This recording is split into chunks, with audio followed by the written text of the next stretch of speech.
Welcome to Sleepover Cinema, where we analyze the films that created the collective unconscious of those who never bought Anne Hathaway as being fat. I'm Hannah Leach. Or ugly in any way. and I'm Audrey Leach. We are the sister filmmaking duo also known as Two Pink Pictures, and we haven't stopped thinking about these movies since we first saw them. We're going to explore the good, the bad, and the nonsensical of the movies that first inspired our love for film in an attempt to answer the question, are these movies actually good? And at the end of the day, do we really care if they are? Today we are talking about 2006's The Devil Wears Prada. Miranda Priestley's the editor-in-chief of Runway. So you don't read Runway? No. Not to mention a legend. And before today, you'd never heard of me? No. You work a year for her, and you can get a job at any magazine you want. You have no style or sense of fashion. No. That wasn't a question. You got a job at a fashion magazine? What was it, a phone interview? Who is that? Are we doing a before and after piece I don't know about?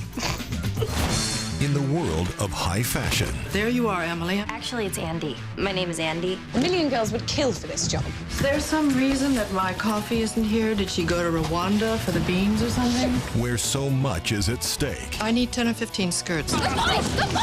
Hello? Where are my eggs? Lingerie. She is vicious.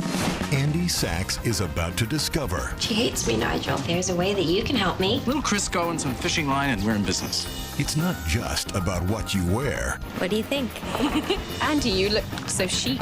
You look so thin. Do I? Just one stomach flew away from my goal weight. It's about who you are. Nate. I got it. Let me talk to her. No, that thing. The phone. I'm leaving right now. Do you know why I hired you? I see a great deal of myself in you. The person whose calls you always take, that's the relationship you're in. Let me know when your whole life goes up in smoke. When is it's time for a promotion? People think that success just happens to you. It doesn't. You want this life? The decision's yours. The Devil Wears Prada. Yes, Hence- bitch, we are. Hence my red lip. Oh my god, I should have worn a red lip. Yeah, because there's a really good red lip in this movie. Yeah. I should have just casually gotten some full bangs just for this recording. Mm-hmm. Or I could have gotten Yeah. those clip-on bangs. Yeah, you should have gotten the clip-ons, like the thick clip-ons. I really should have. That's Yes, kind of what I really was should have. trying to do with this, but it's not really the same effect. No, but you're looking stylish. We're both wearing all black, you know, chic or whatever. This is literally like the crappiest shirt I own, but it's black, so whatever. Anyway, let's get into the facts. Well, I guess actually before we get into the facts, we have a very special guest for the second half of the episode today, our new friend Emma. Audrey, would you like to do a little intro to Emma? Yeah, so basically I watch a lot of YouTube, I subscribe to a lot of people, and because I watch content that is pretty much hitting every niche of this podcast, my recommended has a lot of people that make similar content. So I'm always kind of finding new people who like the same things and talk about the same things. And so Emma was one of those people. So I watched a lot of her videos and I had a lot of fun watching them, and she talks about a lot of the same stuff that we do. So I DM'd her and she responded really fast and she was like, I'm in. So we're excited to talk to her later. Yes, but you know, in our new tradition of having guests on Sleepover, we don't make our guests sit there during the first half of the episode and go, that's right, when we're listing the facts. So we are mercifully having them come on just in the second half, not in the first half. So let's get to the facts. So The Devil Wears Prada was released on June 22nd, 2006. It was directed by David Frankel, who has directed sort of a lot of movies, but again, I just cherry pick things that stand out to me. He directed Marley and Me, Collateral Beauty, The Morning Show, and Sex and the City. So like some episodes of The Morning Show and some episodes of Sex and the City. The movie was produced by Wendy Finerman, who out of her movies that she's produced, I selected that she has worked on Drumline and P.S. I Love You. The screenplay of this movie was written by Aileen Brosh McKenna. She is the screenwriter behind Laws of Attraction, 27 Dresses, We Bought a Zoo, the 2014 Annie, and the recent Disney movie Cruella. She's also the co-creator of Crazy Ex-Girlfriend, which totally makes sense to me. All of this fits together. The novel, there's like a source novel that the screenplay is based on, and it was a novel by the same name by Lauren Weisberger, and we'll get into more of the drama surrounding this book the deeper into the episode we get, but Lauren had actually been an assistant to Anna Wintour, who's the very famous editor-in-chief of Vogue. It's Vogue, right? Yeah. Yeah, okay, good. For a second I'm like, wait, am I wrong? Who obviously Miranda Priestley is clearly modeled after. Yes. So really, like, the book coming out and then the movie coming out, like, caused a big stir for Anna Wintour, but at the same time, it kind of made her way more of an icon than she already was. So it's like, how mad can you really be? Yeah. And additionally, the costumes for this movie are by Patricia Field, who truly has done it all. But recently, she was the costume designer for Emily in Paris, controversial, but whatever, Younger. She was the costume designer for Ugly Betty, which of course she was the costume designer for Ugly Betty because Ugly Betty is like the same thing as The Devil Wears Prada, sort of, but it's more about the girl being ugly than the boss being over the top, but whatever, that's a whole other thing. It's like the camp version. Yes. Yeah. But most importantly, Patricia Field was the costume designer for Sex and the City. So that the cultural impact of the fashion on Sex and the City, it cannot be overstated. So Patricia Field has done a lot for our genre, just in the sense of like the trickle-down effect of how the fashion design and the costume design worked in that show. I mean, you know, it was everything. Here is the plot synopsis. A smart but sensible new graduate lands a job as an assistant to Miranda Priestley, the demanding editor-in-chief of a high-fashion magazine. Smart but sensible. Mutually exclusive terms, normally. Yeah, though it's not smart, but smart people are sensible. Yes. I mean, not all of them, obviously, but generally speaking. Correct. And then as for the taglines, there are three. Yeah, there's three listed. The first one, which I think is the most common one and that I've seen the most, is Hell on Heels instead of Hell on Wheels, obviously. Clever. I like that one. I think that's a good one. The second one is Meet Andy Sachs. A million girls would kill to have her job. She's not one of them. And then the third one is High Fashion, Low Cunning, and The Boss from Hell. I have no idea what low cunning means. I don't know either. I guess I don't know. I don't get that. We have to talk about the cast, which I feel like a lot of these people kind of speak for themselves just as who they are. But of course, we are going to go through all of the actors that are in the significant parts, at least. So first of all, we have Anne Hathaway as Andy Sachs, the smart but sensible new graduate. And she is known, especially to us. Well, we've done already 3 episodes on movies that she's been in, and that was Princess Diaries, Princess Diaries 2, and Ella Enchanted. But in addition to those, she also was in the Les Mis musical movie. She also was in The Dark Knight Rises, Rachel Getting Married, Love and Other Drugs, Brokeback Mountain, and the really expensive Tim Burton Disney Alice in Wonderlands. So Anne Hathaway, I feel like, is absolutely one of those actresses that just has been there for us throughout our childhoods. And I know that there was like a moment where hating on Anne Hathaway was really chic. Like, I don't really know why. Like, people were just like sort of shitting on her for like being overly earnest. And I kind of feel like this movie, like, I feel like The Devil Wears Prada is where a lot of that kind of sentiment comes from, because I think Andy's kind of hateable, but that's a conversation for later on in the episode. Next up, we have Meryl Streep as Miranda Priestley. Meryl Streep is Meryl Streep. She's been in basically everything, but this is the list I compiled. Out of Africa, August Osage County, The Devil Wears Prada, obviously, Mamma Mia, Sophie's Choice, Big Little Lies, Florence Foster Jenkins, Doubt, Julie and Julia, featuring Amy Adams of our previous episode, A Series of Unfortunate Events, Angels in America, Bridges of Madison County, Death Becomes Her. I truly could go on. I don't need to say anything. She's won a bazillion awards. She's that bitch. We all know this. Next up, we have Adrian Grenier. I'm going to pronounce it that way, as Nate. He was in the show Entourage and also Drive Me Crazy, but mostly he was on Entourage, like a bazillion episodes of Entourage. Next up, we have Emily Blunt as Emily, known for Edge of Tomorrow, The Justin Bureau, A Quiet Place 1 and 2, The Girl on the Train, and the bad movie adaptation of Into the Woods. I hate to say it, but it's true. Oh, Meryl Streep is also in that. Damn it. And then next up we have Stanley Tucci as Nigel.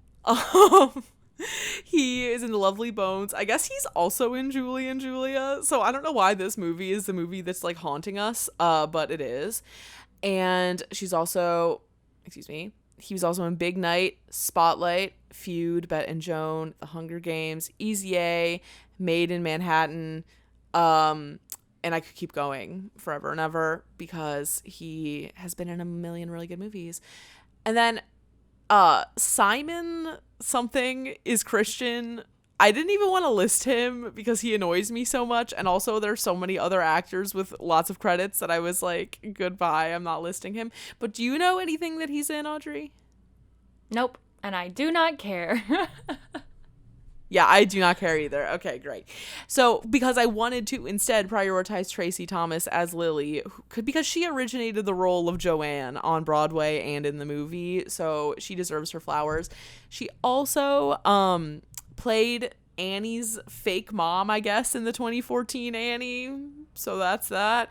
And she was also in Looper with Emily Blunt. So there's a lot of like interconnected things here with the actors having worked together before. And she's been in a ton of TV. Like, it looks like she's been working consistently forever, but I just didn't recognize any of the shows that she's on, so I didn't include them. But she really knows what she is doing. Now that we got through the cast, Audrey, would you like to take us into some of these numbers? Yes. So the budget for The Devil Wears Prada was $35 million. The box office opening weekend made $27,537,244. That's great. I feel like that's probably better than they could have really hoped for it being a movie that's based on a book. Obviously, they have their stars, but, you know, clearly the marketing did its job here. The overall worldwide gross is $326,705,902. That's insane.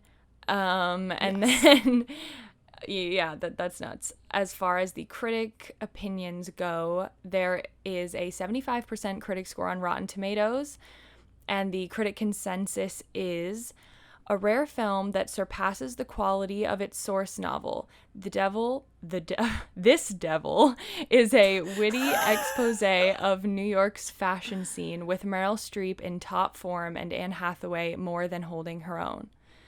I actually think that is true. I don't know how much you researched about the book, but I think that is true, that the writing of the movie kind of improved upon the writing of the book.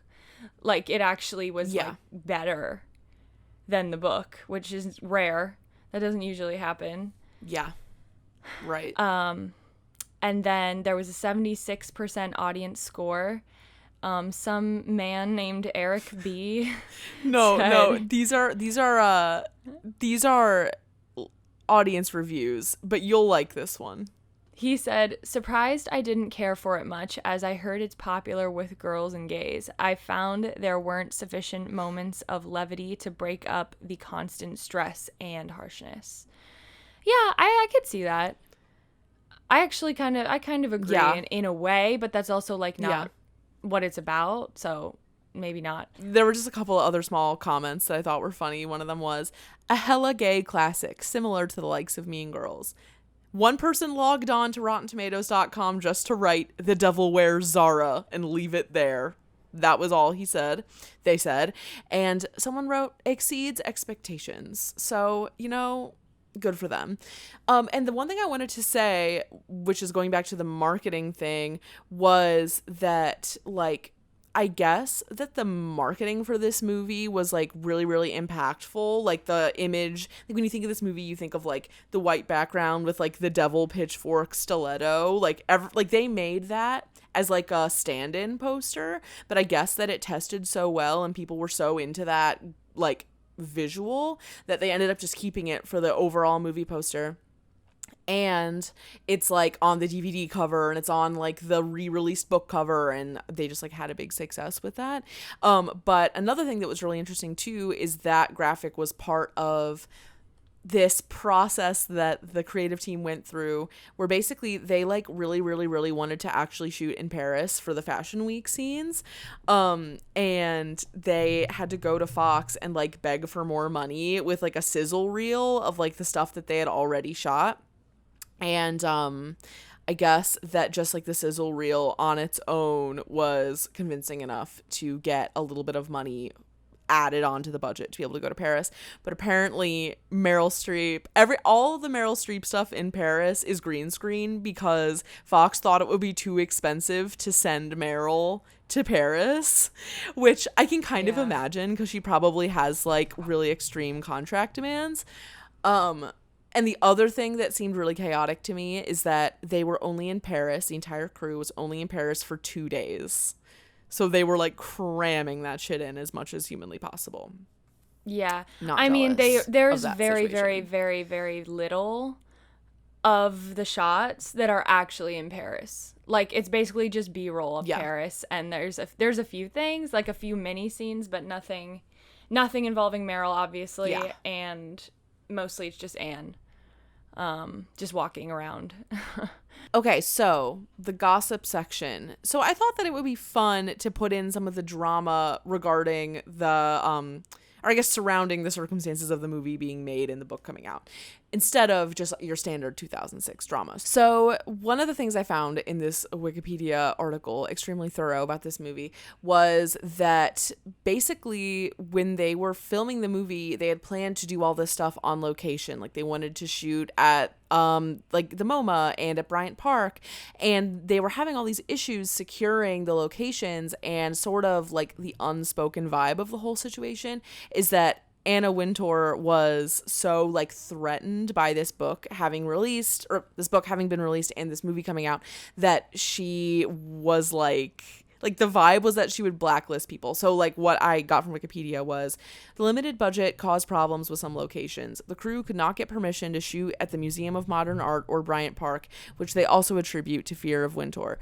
The co-op boards at many apartment buildings also refused to let the production team use them for Mirandas, which the director believed was also because of Anna Wintour's influence. So the looming ghost of Anna Wintour was like hovering over this whole thing, even though she never like explicitly tried to prevent anything from happening. So that's just as far as we know.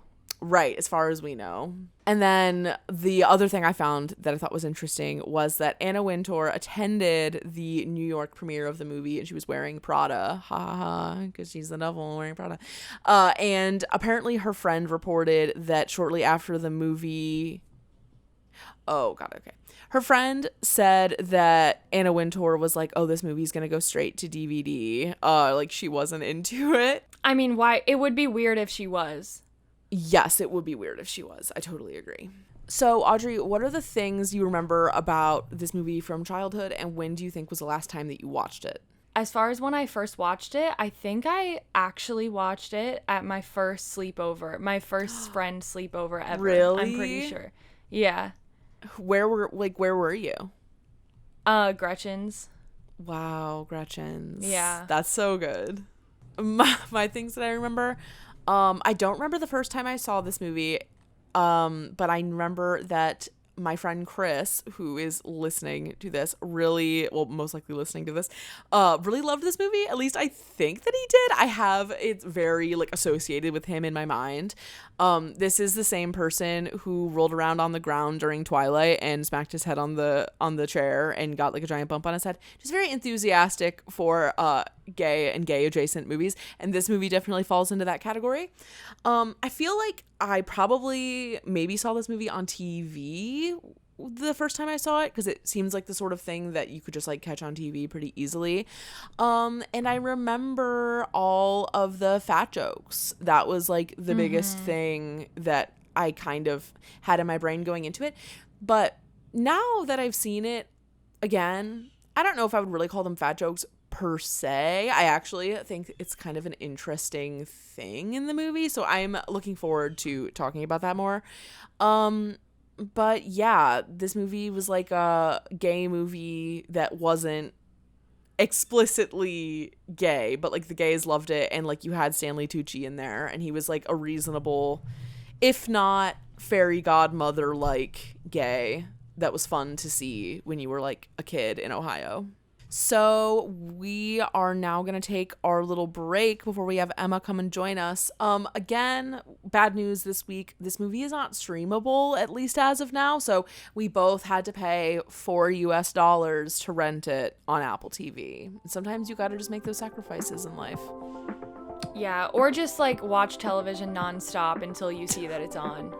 Yeah, exactly. That could also Those are your work. options. Those are the options. Yeah. Go watch the movie and then meet us back here and we will debrief on what we have seen.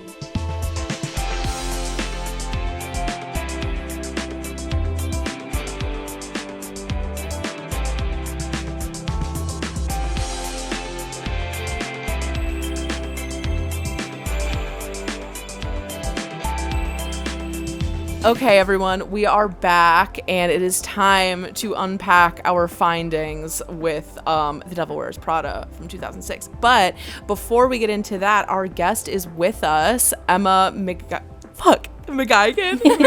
McGuigan. Fuck my life. McGuigan. Like wig. Like, did you just say wig? Like wig. Did you even say you even said to put the W and I didn't listen. Okay, I'm saying Don't worry. we can leave that in because it's funny, but McGuigan, that is how you say it. Thanks for having me. Yeah, of course. We're so happy to have you. Do you want to just like share a little bit with everyone about like who you are, what you do, what the vibes are? Yeah, sure. So I'm Emma. I live in the UK, but I grew up in America and was very just like so enamored with like pop culture from quite a young age. And I have a YouTube channel that basically just kind of focuses on like queer pop culture, everything from like Taylor Swift, the Gilmore Girls, which you might be saying, is that queer pop culture? It is. It totally is.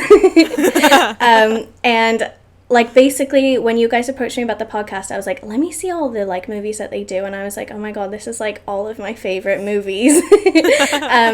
So yeah, that's a little bit about me. Is that okay? Yeah, totally. Thank you. Yeah. So when we approached you about doing an episode together, there were like a couple movies that were thrown around, but we ended up emerging with The Devil Wears Prada. And so I'm curious, and I'm sure Audrey is too curious, when was the first time you can remember seeing this movie, and why has it remained a favorite of yours?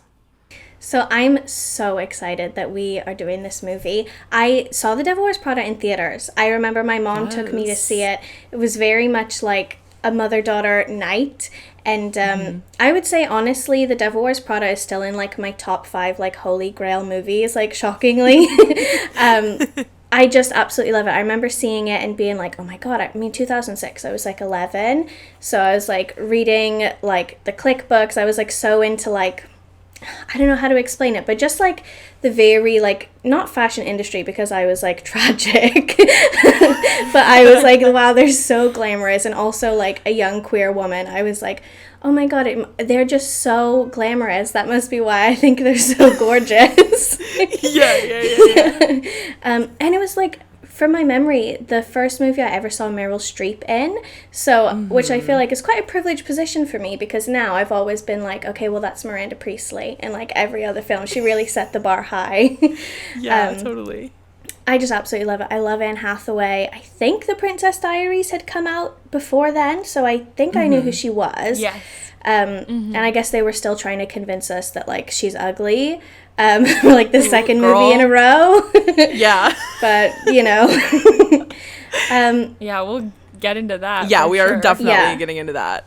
Okay, good. And I would watch it, like, no joke, my little sister, she's 10 years younger than me, we would watch it, like, the DVD in my room. She would, like, stay in with me for years and years and years. She'd stay in with me every night and be like, can you watch The Devil Wears Prada? So it's also probably, like, my number one most watched movie, like, tied with Twilight ever. So I am really, really excited. Yes. I know, rightly or wrongly. So, now that we have these facts established, I hadn't seen this movie in, like, several years until I rewatched it yesterday. So Audrey has her notes. I have my notes here.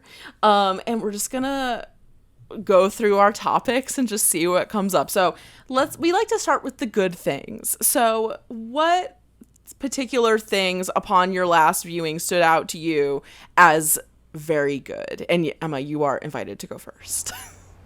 Okay, thanks. Yeah. So I did rewatch it today, just because I was like, perfect excuse. And I wrote down the opening sequence to The Devil Wears Prada. I think, like, literally just, like, changed who I am. I have a playlist that I play every morning for, like, that's called, like, opening scene, and it starts with KT Tunstall, Suddenly I See, because it's, like, all these gorgeous women getting ready, and, like, I always loved it because in terms of, like, the power dynamic throughout the movie, all these women are, like, leaving their, like, sleeping gross boyfriends in bed, and they're, like, going out, like, dressed, snatched, like, amazing. And I just feel like it's so 2006 movies, like, feel good, like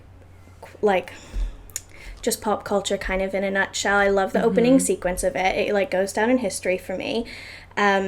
I wrote down, I love Emily Blunt being, like, the only comedic timing in the whole movie. I was like, she really served her purpose there. Everything else is, like, quite serious and also, like, at times, like, kind of sad, but then she's just there to, like, really provide, like, all the comedic timing, and she does it so well. She really shines, even down to, like, when she gets hit by the car, and it just shows, like, the, like, rainbow of Hermes scarves in the air. I was like, that's really magical. And it has some of the, like, rightly or wrongly classic tropes of the time, which is, like, makeover montage, the, like, gay best friend, which, like, whole thing, but that, like, only really has no other purpose rather than to, like, help someone else along, which even happens again at the end of the film, which still not over. Audrey, what are yours? Well, I agree. Everything you said, I pretty much also had written down in some way. I really like and appreciate the editing style throughout the movie because it's very consistent, but it's very specific. And that's kind of rare. Like, a lot of times you'll see movies of this sort where, like, they'll have, like, obviously whenever people think of this movie, they'll think of the scene where Anne Hathaway's changing outfits as she's walking behind all the different things, like the cars and the poles and whatever else she's walking behind. And, like, people always think of that scene, but if you kind of look at that editing style, it also applies throughout the movie. Like, it just feels very tonally consistent through the editing, and I like that. I appreciated that, like, I can actually relate to this movie now in some way. Like, I can actually, you know, I can relate to it in some way. I thought it was funny that, of course, she's from Ohio. I wrote that down, too. I literally wrote down, bro, Ohio, LOL. It's literally any, like, small, like New Girl in the Big City, like, frumpy bitch has to be from Ohio, like, every time. Has to be from Ohio. Well, every single time. Have you watched Smash? Okay. The TV show? Okay. Weirdly, I haven't. Have you, Audrey? Okay, no, and I don't know why. I think I was just like, people talk about Smash all the time, and I've heard most of the songs too. Like, I'm very aware of it, but I've never watched it. I think I was too, like, preoccupied with Glee to, like... Yeah, I heard it's really gay. Yeah, well, actually, and also I rewatched it very recently, as in like in the last month. Also, like incredibly homophobic. Like there are gay characters, and then there are the homophobic characters. But like it always gets, and I'm like, this just would not read now. It's from like 2012, I think. Really shocking stuff. But actually, thinking back, she's from Iowa, not Ohio, so that was my mistake. Oh, close. Yeah.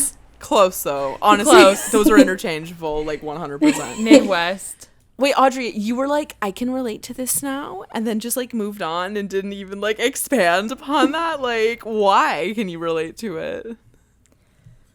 I mean, I think we would get into it later. That's kind of why I blew over it. Okay, but so we're putting a pin in it. I've had jobs that were similar in the way that it makes you feel. Like in the way that Andrea feels is like the same way that I felt in various like entertainment jobs in the past, where it's like you just can't do anything right, but you don't know why. It's like you're trying really hard, but you can't impress them. Like when you do something right, it's just monotone. It's when you do something wrong that it's like your head's on the platter. So I feel that. Like I'm imagining the head on the platter, and there's like parsley and like tomatoes like half cut up like surrounding the head on the platter. Yeah. What other good things did you have? The insane eyeshadow that they put on Emily Blunt is like, it's like horrific, but it's also amazing. So like it's something to appreciate, but like I don't know what it is, but they've got this like whole lid one color situation going on for her. Like there's one where it's just blue, like it's just completely blue, and it goes all the way like here on the inner corner. Like it goes. Like, she was giving you editorial. It like did not matter the circumstance. No, like I do think she kind of pulled it off, but it's just really a lot. And there was a lot of like smoky eyes things going on, like really intense smoky eyes going on, like tight line, like eyeliner on the waterline, type makeup, which I like, but it's not really in style anymore. Which I think it's coming back, zeitgeist. Though. Yeah. I am not. These are all really, really very specific things. Okay, so the opening, I wrote down that I liked it too, and I also thought it was sort of, this comes up all the time, but it was very much, it was what you said, Emma, and I'm glad that you, like the way you put it, I liked, but at the same time, it's also like Andy's so different from the other girls type of thing, which is kind of like the whole point of the movie, but that, I guess, that's not even necessarily good, but that just stood out to me. And I really liked how it's so 2006 that like the hardest task in the movie is Harry Potter related. Like I just found that to be so good. Like it dates the movie, but like in a good way, not in a bad way, I think. And I also thought it was really underratedly funny where in the last scene, Meryl's like, we have to move Snoop Dogg to my table because my husband won't be attending. I'm like, why is no one noticing that this is like so funny that it's Snoop Dogg of all people? So that just amused me. And then everything else was pretty much stuff that you both already said. But I guess one thing I wrote, so this is kind of moving into the bad, but it's kind of a conversation that I'm interested in having in general. Is like before I watched the movie, the thing that I remembered the most from when I was a kid watching it is that it's like aggressively fat phobic. And so going into it, I was like, oh, this is going to be upsetting. But the weird thing, at least like from my perspective, was that they never like, I feel like maybe when you're a kid it would be different, but at least to me now, I was like, oh, the fat phobia is like gaslighting to keep everyone who works there like submissive to what they're doing. You know? Yeah. And they're all absolutely miserable. They're not like, this is my amazing life. They're like, I'm about to pass the fuck out at all times. Yeah, and I was like, I don't know, like, when I was a kid, like, I'm trying to remember whether that made like a big impact on me. And like I guess it did because I remember it so well, but I feel like looking at it now, it didn't bother me as much as I expected it to, because they are miserable, as you said. Yeah. But I think too, like when you're watching it as a kid, it's really easy to see that, and it kind of falls into the category of like glamorizing a type of lifestyle. Yeah. Like, Yeah. I don't know, like you don't think it's particularly negative that they, like as a kid, now it's like, no, like I know what it's like to like work so much that you don't know who you are. Like I know that vibe, and so I can see that they're going through that and understand that that's not sustainable. Yeah. But like as a kid, I'm just like, well, I don't know, like they're all pretty, I don't know. Yeah. Yeah, but then I also do remember as a kid, like throughout the movie, they hint towards like, oh, Andy is quote unquote fat. They hint like, are you really going to eat that? Oh, you're size 6, that's a new size, whatever. And I was kind of like, oh, maybe they're all just being like weird.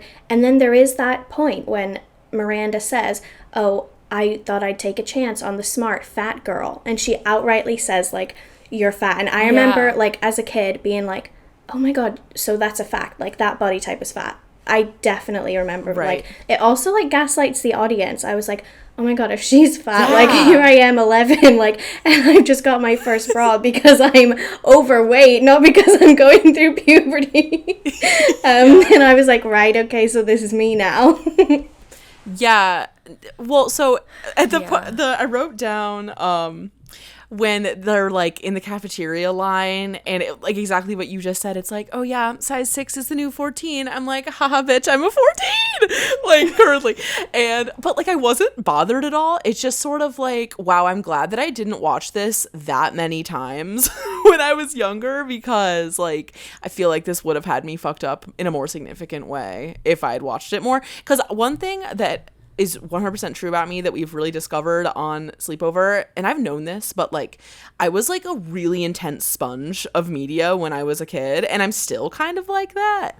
And so I'm really glad that I didn't like watch this movie too much, because I think big it could have been time. bad. Yeah. Yeah. Because, like, you can't watch it and have the perspective to understand that this is a very specific culture. Like, their work culture is very specific, and that's an industry that functions in this sort of way. And then it's exaggerated even on top of it. Yeah. So, Right. Yeah. Yeah, it can be dangerous, for sure. Yeah. Defo. I mean, probably going into a little bit of, like, the parts that are worse, but... Then later on, when she has that celebratory moment that she's gone down a size as well, and just it is constantly there throughout the film for all of its amazing parts. The undertone of the fat phobia is like so loud. Yeah. Yes. It's so interesting. I mean, and then the other thing too is like, and I guess this is also veering into like the problematic shit, but like it's like except for like, with the exception of the one guy, Holt, who's not white, everyone else is like aggressively white, and they don't even acknowledge the existence of anyone other than white people. But that makes sense, because again, like even to this day, the fashion industry is just like skinny white people like calling the shots. So like it is what it is, and like that was like the point of the movie, is that it was supposed to kind of like put that on blast, but like it was 2006, so it wasn't like it didn't go as far as it could have in that department. But that's okay. I mean, it is what it is, you know? I have two little things really fast. The first one is that I know this might be controversial, but I felt like most of Andy's outfits were like kind of bad because it was 2006. Is that controversial? Like the fashionable outfits, I was sort of like, why is there a belt on that? Like a lot of the time. Well, that's just 2006. Yeah, that's just 2006 fashion. Yeah. So, but I actually like them. I think I like pretty much all of her outfits. Like, pretty much all of them. Especially though the when she's in Paris, the black the black dress with the red lip and the up, Yeah, stunning. But I like that haircut that was like the straight hair with the layers and the blunt bangs. That was like such a vibe then. And I actually really like it. I actually do. No, for real. Like, you saying that took the words out of my mouth. Every time I watch that movie, I'm like, God, maybe I should get bangs. Like, she looks so good. But it was such a, like, time capsule of 2006. You're so right. I feel like even that sort of like toxic fashion culture, like I'm 100% sure it still exists, but it's like way less in vogue now than it used to be. Like even with like Victoria's Secret desperately scrambling to rebrand and shit like that, like it's such a thing right now. I thought that Christian was really creepy. Yeah. Yes. Like Big as a time. person, like he's creepy. Yeah. When I would watch that younger, see when she leaves the, I don't know what it is, but that ball, and he's like, do you want to come in and have, well, like, one more drink and I'll introduce you to all these people? I was always like, why didn't she go? Like, screw her boyfriend. Like, why didn't she go? But then when I watched it today, I was like, yeah, but just before he offered her that huge opportunity, he was like, I wish you didn't have a boyfriend so I could just slime on you. And I'm like, oh my God, like, actually, it gave me pause. I was like, okay, so that was a predatory situation, actually. Yeah. And just also, like, his scarf, and he just thinks he's so good. He thinks he's so cool. I'm like, get out of here. This is too much for me. Like, at the first party, when he's got, like, his jacket and his scarf. It's a bit much, but what can I say? It's not cute. Yeah.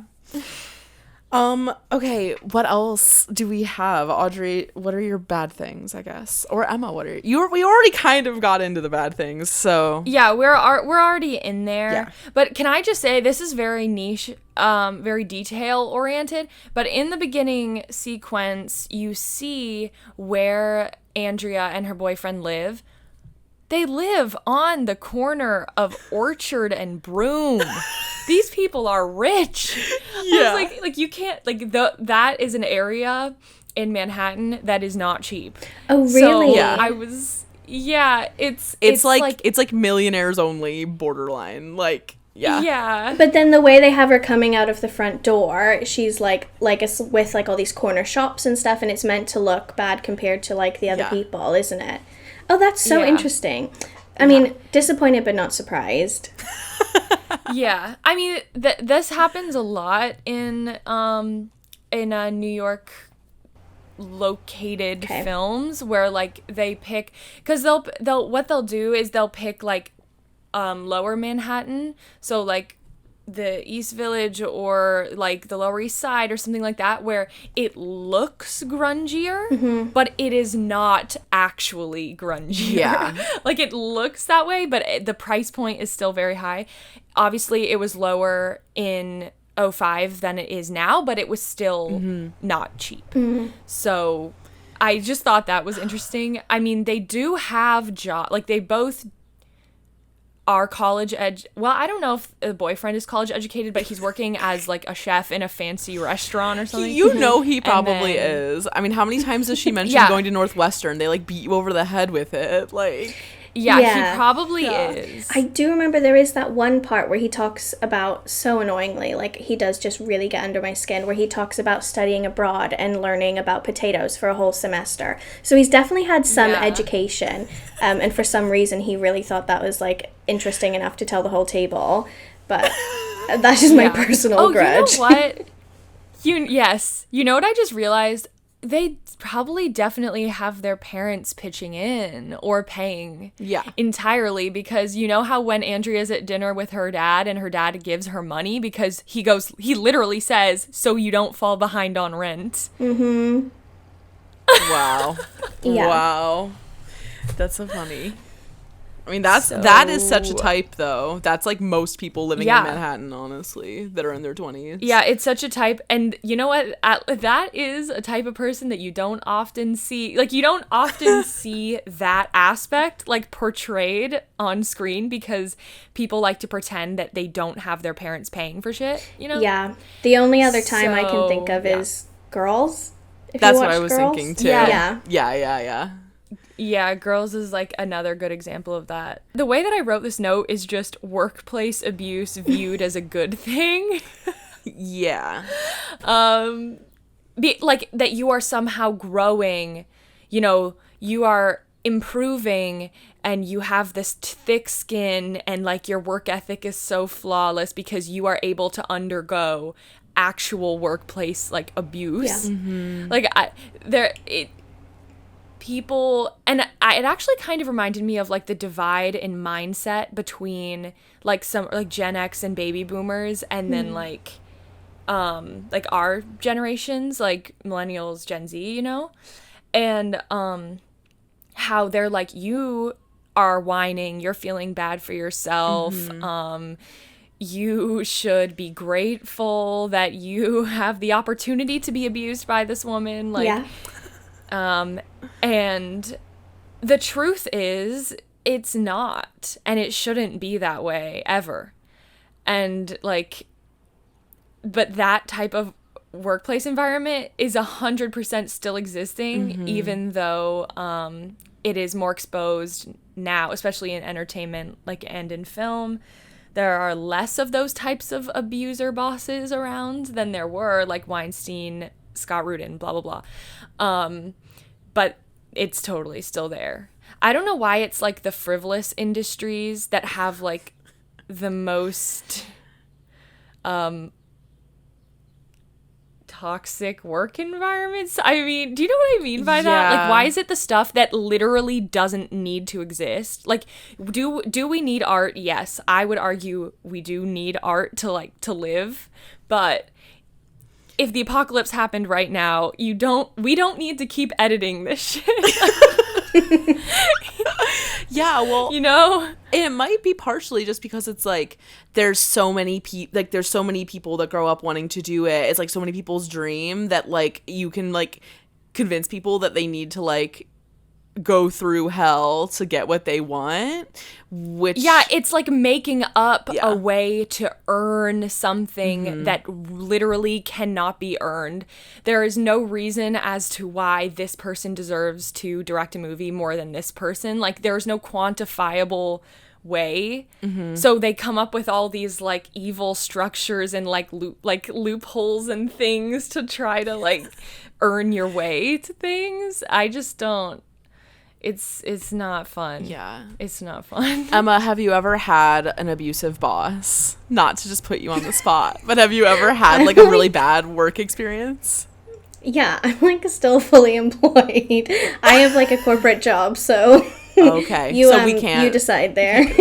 Got it. No. My corporate job now is fine, but I have definitely I think abuse of power comes everywhere, like, not to take it too deep, but yeah, definitely. And I think exactly what you touched on earlier is that it really like reinforces like the now has been rebranded as like hustle or grind culture, and it still exists today, but instead it's like you need multiple streams of income. You need to do this. If you're not monetizing every single hobby, then how do you expect to be rich? How do you expect to buy a house one day?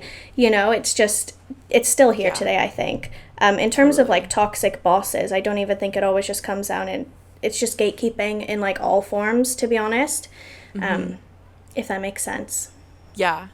No, I think, and what you're saying about like the hustle culture thing, like I was like so that person for a while, and it burnt me out so hard, especially when the pandemic hit. And I was like I feel like the journey I've been on over the past year and a half is very much like, it's like anti-capitalism, and also just like seeing that like everything is fake. Like literally everything is just trying to sell you stuff. Like, especially like I've on and off dieted like my whole life, and I've like lost a shitload of weight before and then like gained it all back, and it literally took me until like April of 2020 to realize that like Weight Watchers is a business that that is built off of your failing.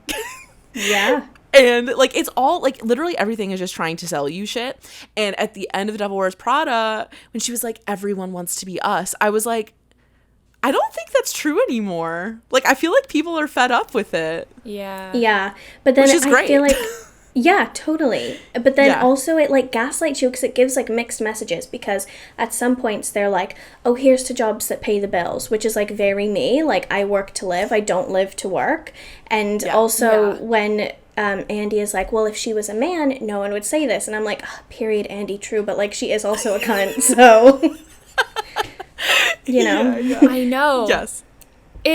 That's so true. That you verbalized that really well. The like push and pull that I feel watching the movie, because I'm like, on one side of me is like, everybody's just mad because she's successful. Her boyfriend's mad because he can't stand that she's like gaining success. She's like leveling up. But at the same time, it's like, apart from him and apart from all these people who have opinions on what she's doing, is it good for her? Wow. No. It's not good for her mind, you know? But like, she's definitely experiencing a life that she never would have otherwise experienced. There's things to learn from that, and like fun, obviously there's fun aspects to it too, and like glamorous, luxurious parts, but I don't know. I think people are really quick to just like shit on the boyfriend and be like, she's a girl boss or something. But it's like everybody's right in their own way. Yeah. I think that like there's room to like see everybody's perspective and be like, they just need to do what's right for them. And like, I don't know. No, I think that's a really good point, because everyone's always like, the boyfriend sucks, but I thought the exact same thing. I was like, is she miserable or not? Like is he still a baby? Absolutely, but that's a separate thing. Like, when he was like, I was cracking up when she was like, oh, like when she misses his birthday party, and then the scene, like the end of the scene where she was like, oh, do you like my dress? Like, do you like my necklaces? And he's like, no. Like, I was just like, this is unreal. And then she like shows off like the corset and is like, what about this? And he's like, oh yeah. It's just like too much. Like, it's just such a stereotype. It was just so funny. But that part was really amusing to me. Yeah, completely. He's sending mixed messages too. Like, he's sending so many mixed messages. Yeah. And it is kind of realistic, the way that everybody's like supporting the person, but also like dishing out all this passive aggression at the same time. Like, it's like kind of realistic like that. Yeah.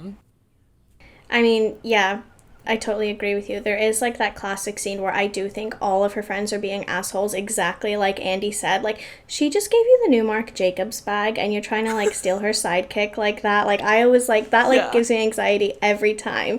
But can I say as well, I remember the very first time I watched the movie, like, I don't think I'd ever had like a true like face crack like gag in a movie ever until Miranda Priestley was, when she was like in the limo at the end and she was like, well, I would never do what you did, and she goes, but you already did to Emily. And I remember being like, oh my god. That was the truest face crack. Yes. Face crack of the century. Yeah, absolutely. It's very well written, and it is true. She's right. She chose to get ahead. And it's like, you have to at some point come to terms with that. Are you okay with stepping on other people to get to where you want to go?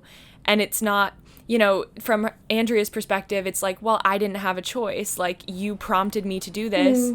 And that in itself is like, that messes with my head so much. Like, if I was in her situation, I would be losing my mind. Like, I'd be like, no, because I don't perceive requests from my boss as a choice. Also, so yeah. And she had everything to lose in that situation, right? Like, she was just on shit money. She's a second assistant being, like, manipulated by arguably, like, the most powerful person in her industry. And it's, like, such an unequal power balance. Like, she really did have no choice, I think. But I did notice today when I watched it, because I was, like, just, like, paying extra special attention, that Emily, like, it shows at the very beginning, her, like, on her computer, and, like, her Mac background is, like, the Arc de Triomphe. I was like, oh my god. It meant everything to her. Oh my god. Yeah, that is true, and they did do a good job of like making sure the audience knows how much she cares about it. And so right there, that is what kind of gives validity to the like it's a choice for Andrea. Yeah, true. But I don't really think it's a choice. I don't see how that's a choice. Like, Yeah, I also just really, really loved, like, I had never noticed this until this time around, even though I'm pretty sure it's, like, extremely obvious, but, like, how in the beginning she's like, yeah, you're the second assistant, so you're going to be running around doing errands and blah, blah, blah, like, well, I'm in charge of her schedule. And then, like, by the end, like, the rug has been totally pulled out from under her, and she's, like, scrambling around town, like, with, like, before she gets hit by the car, like, that whole moment is just so sad. And you know what? I have had a boss who, like, gets like deep personal satisfaction by being at the center of interpersonal drama of his employees. Ew. And it's just like the unnecessary mind games, like the unnecessary energy being put into manipulating people that work for you, like, is just such a thing. And I feel like this movie does such a good job of showing how, like, yeah, Miranda Priestley is like one of the most high-powered people in the industry, but like still finds the time, you know? Yeah. Like, how? So true. It's just very well, because a lot of times when you actually uncover like what a CEO or whatever somebody in her type of position does every day, it's like nothing. It's like kind of nothing in a way. Yeah. You know, like they have the time. It's basically a job about relationships. Yeah. Like a job like that, it's all you do is just like curate relationships and stuff. And so, of course, she knows exactly how to play the game. She knows she's got the time for all the manipulation. Yeah, right. Yeah. And also, my last thing is that the way that Andrea leaves this job is so wrong to the point where I don't think she could ever get a recommendation. I don't think she could ever get a recommendation. She's in another country. Like, how is she gonna get back? Throws her pager in the fountain.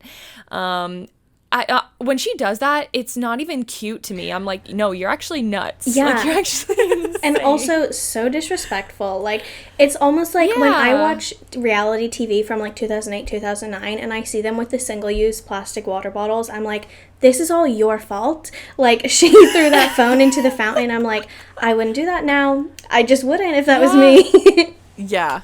Think about the environment. Like, come on. I think it's meant to be like that's what Miranda would have done, which is like why she gives her the recommendation in the end, like that she did kind of go out in like a blaze of glory. But I agree, it is shitty. Yeah. And it's not what a good employee, like a good, like, not even employee, a good person. Yeah. Just a good person wouldn't like do a good that. trustworthy, reasonable person. Yeah, because honestly, the people pleaser inside of me, even when Miranda turned around and was like looking for Andy, I'd be like, yeah, I was like, oh my god, is she okay? Like,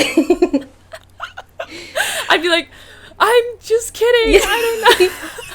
Yeah, and she looked so hurt and lost. She like turned around to say something to her, and I'm like, what if it was like an inside joke? Like, she was so let down by her. Yeah, there is a part of you that's like, well, they could have had this like legendary duo or something. Yeah. Oh, wow. Her successor. But then that's it, right? Get the hell out. Yeah. She's like kind of like the ghost of Christmas future or whatever when she sees her alone. And she's like, okay, so if I do this, it's going to be another like marriage ruined, another disappointment, and Snoop Dogg is probably still going to be kicking and like sat at my table too. Yeah. Which, who's to say, maybe she was like, Snoop Dogg will be my rebound, like sit him at the table. That's the fic we need, the Devil Wears Prada fic, where it's her angling for Snoop Dogg. Oh my god. Yeah. Okay, so I guess the last thing we haven't really talked about, I don't know if there really is anything to say specifically, but there is the element of, we kind of already said it, but like Stanley Tucci just being there to be shat on kind of / be the gay best friend. Do we have any remarks other than just that it happened? I will say as well, it almost felt like, her other friend that had like quite like an ambiguous sexuality. I was kind of like, okay, so was it like too much to have two gays, but he knows absolutely everything about Runway? And even when her friend is like, I have someone for you to meet, it's also still like so like gender ambiguous, and I'm like, yeah. It was just strange to me. I'd never really noticed it before. That's a good point. Yeah, there were apparently a lot more gays in the book. Oh, okay. Yeah. But are you talking about the Andy's friend, the guy who knows all that stuff? One, yeah.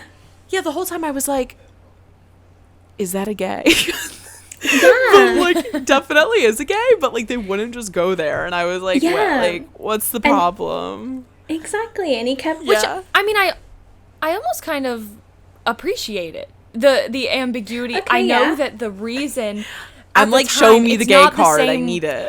It's not the same way that we think of it now. Like, now, if a character like that was on screen now, like, written today, I'd be like, oh, that's, like, kind of tasteful. Like, they're not, like, putting... Yeah, like, they're not, like, putting him on blast. Yeah. But at that time, it's like, no, we just don't want to have... Yeah. We just don't want to have, like, more than one really clearly gay character. But it's funny how that kind of comes around. Like, it's like... that's interesting. Watching it now... It's like, oh, like, I like how that's not his main character trait. Yeah. Like, he can just exist as a person. Like, that's nice. Yeah, that's so true. So. Yeah, but for the time, you want it explicit. That's a good point, though. I feel like now it's, like, so many of the gay characters you see on TV are, like, Ryan Murphy-ified, like, beyond, like, redemption. Yeah. So, this is retroactively subtle, I guess. I did have one thing to say about something that made it dated. Yes, please. I think that the main thing that dates it for me is that it's pretty inconceivable that they work within this industry and there's no mention of influencers to me. Like, that's really what dates it. But even, like, at that time, there was, like, Olivia Palermo, so I found it quite strange. And even, like, the mention of celebrity was, like, quite with disdain. Like, oh, has Gwyneth lost that weight yet? We won't have her on until she does. Whereas, like, now you have, like, Emma Chamberlain is the face of Louis Vuitton, and if there was a Devil Wears Prada in 2021, I think it would be completely all about that. And that was like the one thing, besides maybe like outfits and beauty trends and stuff like that, that I was like, okay, that does really date it, because to me it's totally unrealistic now to think about Vogue without, or Runway without influencers. Yeah. Right. And it's also like the power of those magazines is so lessened because of the existence of influencers now. It's like the magazines are at the whims of the influencers to a certain extent. Yeah. And they're trying to... the power is so flipped. Yeah. And they're trying to tell us that, like, they're embracing them, because you see, like I said, Emma Chamberlain, you see Charli D'Amelio. Even Jennie from Blackpink is, like, the face of Chanel, which is, like, K-pop, which... would not have happened back then. But yeah, you're so right. The power is like so with them now, which is pretty cool. And also like so encouraging for like the longevity of women's careers in that industry, where they don't just peak at 35 now. They are like making contacts, hopefully. I'm obviously not working in the industry, but yeah, I do feel like it's encouraging. Is it still worth watching? Is it still good? Segment. I can go first because I feel like I'll probably have the least amount to say. I really think that it is still a great movie. I think that it's very worth watching, if not just for like the delight of the performances. I just think like think of all the topics that this has sparked for us. Like, it's more than I even expected it to be. And I think like if you're into like popular media, it's kind of the perfect time capsule of like 2006, how things have changed, like what the height of like magazines' power, especially in terms of like advertising and like influencing fashion in general, like what that was like. And it was a cultural moment also with like Ugly Betty and like other shows that were sort of the same thing. I feel like it could go in the archives, in the film archives for its year. So I approve. Worth watching, still good. Yeah, I think maybe like I agree with everything you said. Maybe for young kids, it's not. I don't think it's necessary for children.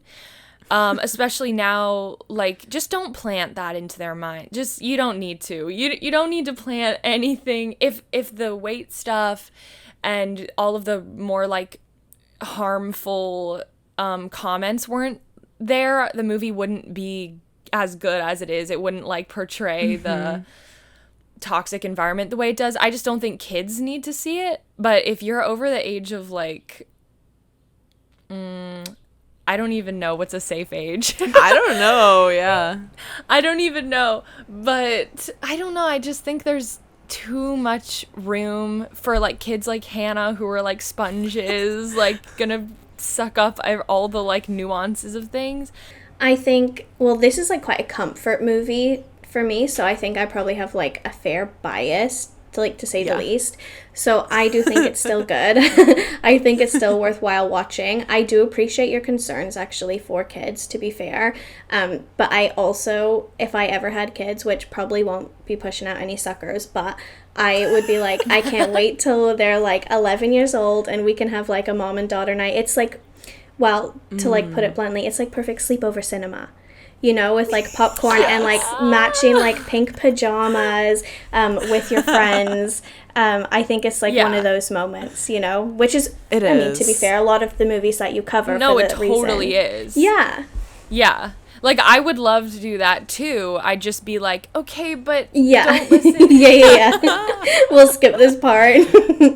yeah. Yeah. Or hopefully, you know, it just goes right over their heads. Yeah. Because, like, it definitely went right over my head. But if you have the kind of, like, the seed of thoughts about yourself or, like, your body or whatever, if they're already planted, then stuff like this will just, like, make them expand. And I just don't like that for children. Yeah, I do hear you big time. Yeah, I think I had a lucky escape. I mean, like I said, I was like, oh yeah, so she's fat, I'm fat, like, but also I'm like, this is my favorite movie. It's just good. And, like, at all times when I'm making, like, a grilled cheese, I'll be like, there's, like, $8 of Jarlsberg in that. Like, it just made me who I am. Absolutely. Yeah. Oh my God. Okay, so Emma, where can our listeners find you? So you can find me on YouTube if you search in Emma McGuigan. I'm also on Instagram under the same handle. And yeah, those are really my main ones. I do tweet. I don't really use TikTok. But yeah, I would say Instagram and YouTube would be my number ones. Cool. Okay, well, I'll put... subscribe on YouTube. Yeah, so all of Emma's links will be in the episode description. So now, as we like to say, you're now legally obligated to go follow Emma. If you listen to this episode, now you must go do it. And Emma, thank you so much for joining us and for rewatching so freshly and having so much to say. It was very delightful to hear your takes, especially as a big fan of the movie. Oh my God, I'm overjoyed you guys asked me. This was so fun. And I've, like, never been on a podcast before, so thank you so much. You're so welcome. First podcast. Yes. Okay, well, everyone out there, we will be back in a week with another new episode for you. And if you haven't signed up for Sleepover Cinema trivia yet, Zoom trivia, you still can. The link is in our bio on Instagram. It's going to be hosted by us and Darren Christie of Under the Tree with DXC, who we love. And you should join us because then we can all hang out virtually and it'll be good. But until then, have a good week and we will see you next time. Bye. Thanks, guys. You can find more from us at evergreenpodcast.com/sleepover-cinema and keep up with our latest creative projects at toopinkpictures.com. If you want to watch our show as well as listen, we're on YouTube too. Search Sleepover Cinema or go to the link tree in our Instagram bio. We're on Instagram and Twitter at toopinkpictures and would love to hear from you there. We're also on TikTok at Sleepover Cinema, and that's really where the party is at. And if you like the show, if it brings back evocative memories of childhood or tweendom or babysitting, share the episode with a few friends. Leave us an iTunes review telling us what movie you'd like to see us cover next, and leave us a review if you like the show, and if you don't. Sleepover Cinema is a production of Evergreen Podcasts, produced, edited, and engineered by us, Hannah and Audrey Leach. Sleepover Cinema is mixed by Sean Rule Hoffman with theme music by Josh Perlman Hall. Special thanks to executive producers Michael D'Aloia and David Moss. We'll chat again soon.